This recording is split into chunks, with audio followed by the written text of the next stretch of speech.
அன்பு நண்பர்களுக்கு டாக்டர் சர்வானந்தாவின் இனிய வணக்கங்கள். இன்றைக்கு ஏழுமலை ராஜ் கணபதி நண்பருக்கு வாழ்த்துக்களையும் நன்றிகளையும் நாம் தெரிவித்துக் கொள்கின்றோம். காரணம் என்ன அப்படின்னா, நாம் சொல்லியிருந்தோம், உங்களுக்கு ஏதாவது உடல் நோய் பிரச்சனைகள் இருக்கும் என்று சொன்னால், அதை பற்றி விளக்கம் வேண்டும் என்று சொன்னால், ஆலோசனை வேண்டும் என்று சொன்னால் அதை நீங்கள் கேளுங்க அப்படின்னு.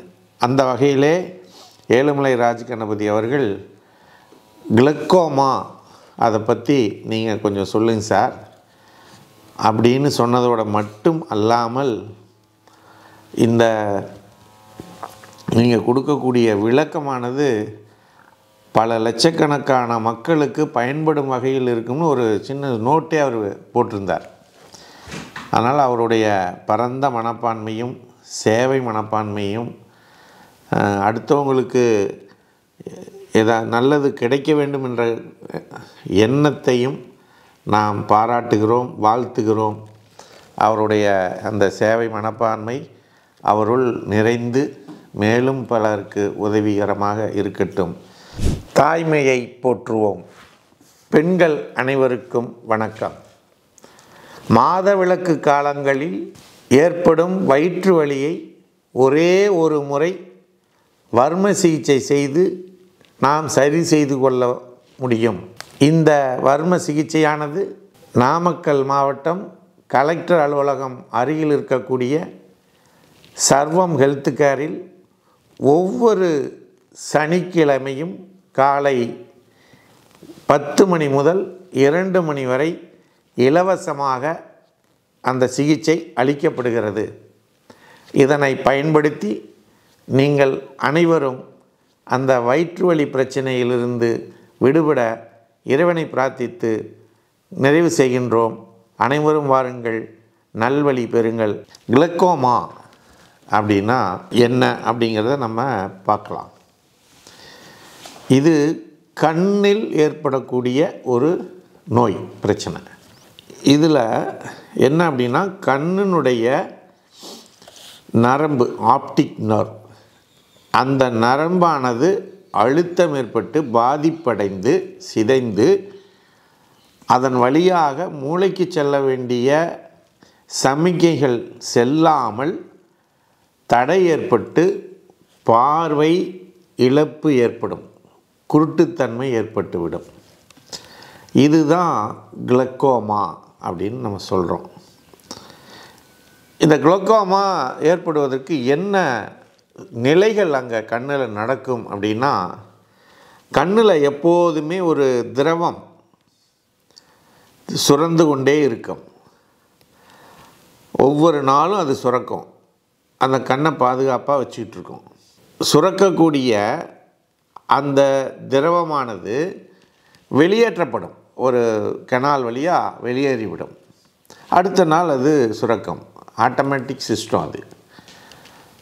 ஆனால் அப்படி வெளியேற வேண்டிய திரவம் வெளியேறாமல் அந்த கெனால் அடைபட்டு அந்த பகுதியிலே அழுத்தம் ஏற்படும். அந்த ப்ரெஷர், அதான் ப்ரெஷர்னு சொல்கிறோம். அந்த அழுத்தம் அந்த கண்ணினுடைய நரம்பான ஆப்டிக் நரம்பை அழுத்தம். அந்த அழுத்தம் மூளைக்கு செல்லக்கூடிய சமிக்கைகளை செல்ல விடாமல் தடுக்கும். இப்போ கிளக்கோமா பற்றி நமக்கு ஒரு தெளிவு கிடைச்சிருக்கும்னு நினைக்கிறேன். எல்லோருக்கும் புரிந்திருக்கும்.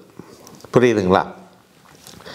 ஓகே. இது எப்படி, என்னென்ன காரணங்களால் நமக்கு ஏற்படுவதற்கு வாய்ப்புகள் இருக்குது, அந்த கெனால் அடைபடுவது, இந்த ப்ரெஷர் ஏற்படுவது அப்படிங்கிறத நம்ம பார்க்கலாம்.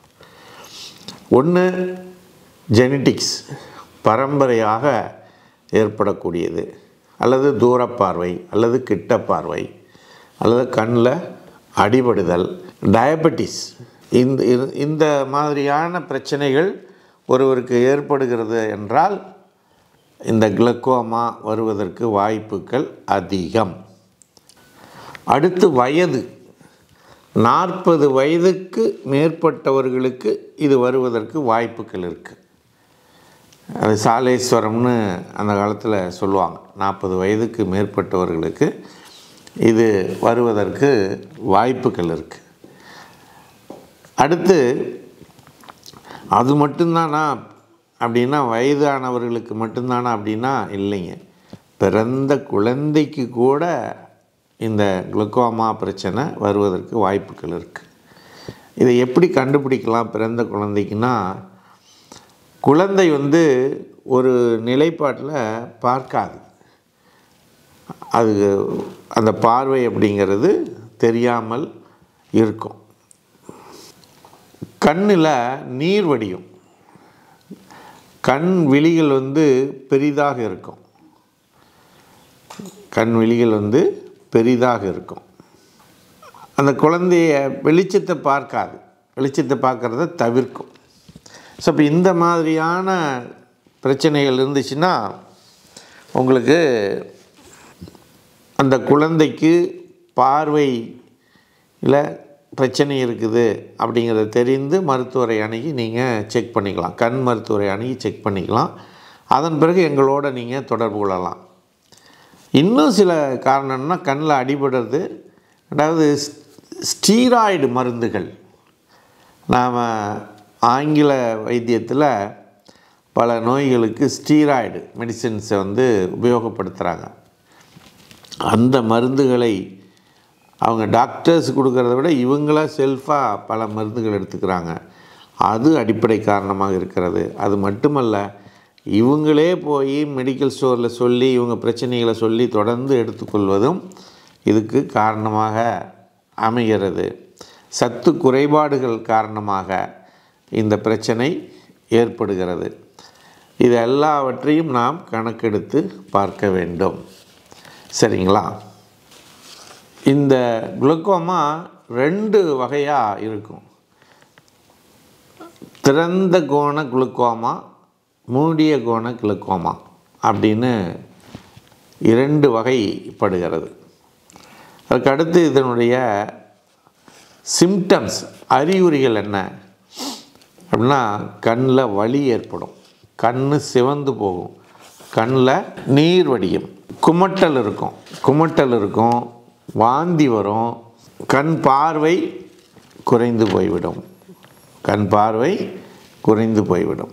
இதெல்லாம் அடிப்படையான காரணங்கள். இதற்கு சிகிச்சைகள் என்ன அப்படின்னா, கண் டாக்டர்கிட்ட போய் நீங்கள் செக் பண்ணிவிட்டு 9176380403க்கு கூப்பிட்டு அந்த பிரச்சனைகள், உங்களுடைய பிரச்சனைகளை எல்லாம் சொன்னீங்கன்னா உங்களுக்கு கூரியர் மூலமாக ஹோமியோபதி மருந்துகளை அனுப்பி கொடுக்குறோம். அது உங்களுடைய பிரச்சனையை குணப்படுத்தும். இன்னொன்று சொல்லுங்கள் சார், இது உங்களுக்கு 100% சரியாயிருமா அப்படின்னா, ஏர்லியர் டிடெக்ஷன், அதாவது ஆரம்ப கட்டத்தில் இந்த பிரச்சனையை கண்டுபிடிச்சு நாம் மருந்துகளை எடுத்துக்கொண்டு விட்டால், அல்லது ஆரம்ப கட்டம் அல்லது ஃபஸ்ட்டு செகண்ட் ஸ்டேஜாக இருந்தால் கூட நம்ம பண்ண முடியும். 3rd 4th ஸ்டேஜாக இருந்தால் பண்ணுவது கஷ்டம். அதில் ஆங்கில இதில் அறுவை சிகிச்சை தான், லேசர் ட்ரீட்மெண்ட் இதெல்லாம் பண்ணுறாங்க. ஆனால் ஹோமியோபதியில் மருந்துகள் இருக்குது. மருந்துகள் மூலமாக அந்த அழுத்தத்தை எடுத்துவிட முடியும். அந்த கெனால் அடைப்பு இருக்கு இல்லையா, அதை எடுத்துட முடியும், அழுத்தத்தை எடுத்துட முடியும். அதனால் ஏற்படக்கூடிய மற்ற கண்ணை சுற்றி ஏற்படக்கூடிய பிரச்சனைகளை நம்ம நீக்க முடியும். அதனால் இதை நீங்கள் இது பண்ணணும். இது வராமல் தடுக்கிறதுக்கு என்ன அப்படின்னா, மெயினாக எல்லாமே உணவு தான் சார். முதல்ல நீங்கள் தவிர்க்க வேண்டிய உணவுகளை சொன்னால் சேர்த்த வேண்டிய உணவுகள் உங்களுக்கு தெரிஞ்சிடும். என்ன தவிர்க்க வேண்டிய உணவுகள் என்ன? மாவுச்சத்து அதிகம் கார்போஹைட்ரேட்ஸ் அதிகம் இருக்கக்கூடிய உணவுகளை தவிர்த்து விடுங்கள். எண்ணெய்கள் அதிகம் இருக்கக்கூடிய ஜங்க் ஃபுட்ஸு, பேக்கரி ஃபுட்ஸு, இது எல்லாவற்றையும், பேக்கடு ஃபுட்ஸு, இது எல்லாத்தையும் தவிர்த்துருங்க. நீங்கள் சேர்த்த வேண்டியது என்ன அப்படின்னா, காய்கறிகள், கீரைகள், பருப்புகள், சிறுதானிய உணவுகள், இது எல்லாமே நீங்கள் உடம்பில் சேர்த்தணும். மாவுச்சத்து எப்போ சேர்த்தணுன்னா, கொஞ்சம் வாரத்தில் 1 நாள் 2 நாள் அரிசியோ இட்லியோ தோசையோ சாப்பிட்லாம். ஆனால் அதை தொடர்ந்து அதுவே வாழ்க்கை அப்படின்னு நம்ம சாப்பிட்டுக்கிட்டு இருக்கிறது தான் உடம்பில் ஏற்படக்கூடிய பல்வேறு வகையான அத்தனை பிரச்சனைகளுக்கு அடிப்படை காரணமாக இருக்கிறது நண்பர்களே. ஆகவே குளுக்கோமா அப்படிங்கிறது மிக சுலபமாக நாம் தீர்த்து கொள்ளக்கூடிய ஒரு பிரச்சனை தான். ஆனால் அது முற்றுவதற்கு முன்பாக ஆரம்ப கட்டத்தில் அல்லது முதல் 2ஆம் நிலையில் நீங்கள் எங்களிடம் தொடர்பு கொண்டால் நிச்சயமாக சர்ஜரி இல்லாமல் காலத்திற்கும் எந்த பிரச்சனையும் வராமல் காப்பாற்ற முடியும், அந்த நோய் பிரச்சனையை தீர்க்க முடியும் என்பதனை கூறி இந்த காணொளி வருவதற்கு காரணமாக இருந்த ஏழுமலை ராஜ் கணபதி அவர்களுக்கு நன்றி கூறி விடைபெறுகிறோம். நன்றி, வணக்கம். சர்வம் யூடியூப் சேனல் நேயர்களுக்கும் சப்ஸ்கிரைபர்களுக்கும் ஓர் இனிப்பான செய்தி.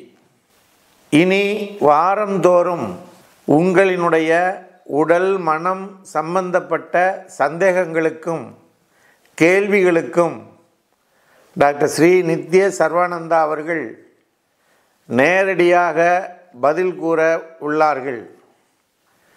ஆகவே உங்களுடைய சந்தேகங்களையும் கேள்விகளையும் கீழே கமெண்டிலே பதிவிடவும், உங்களுடைய பெயரும் முகவரியும் குறிப்பிடவும்.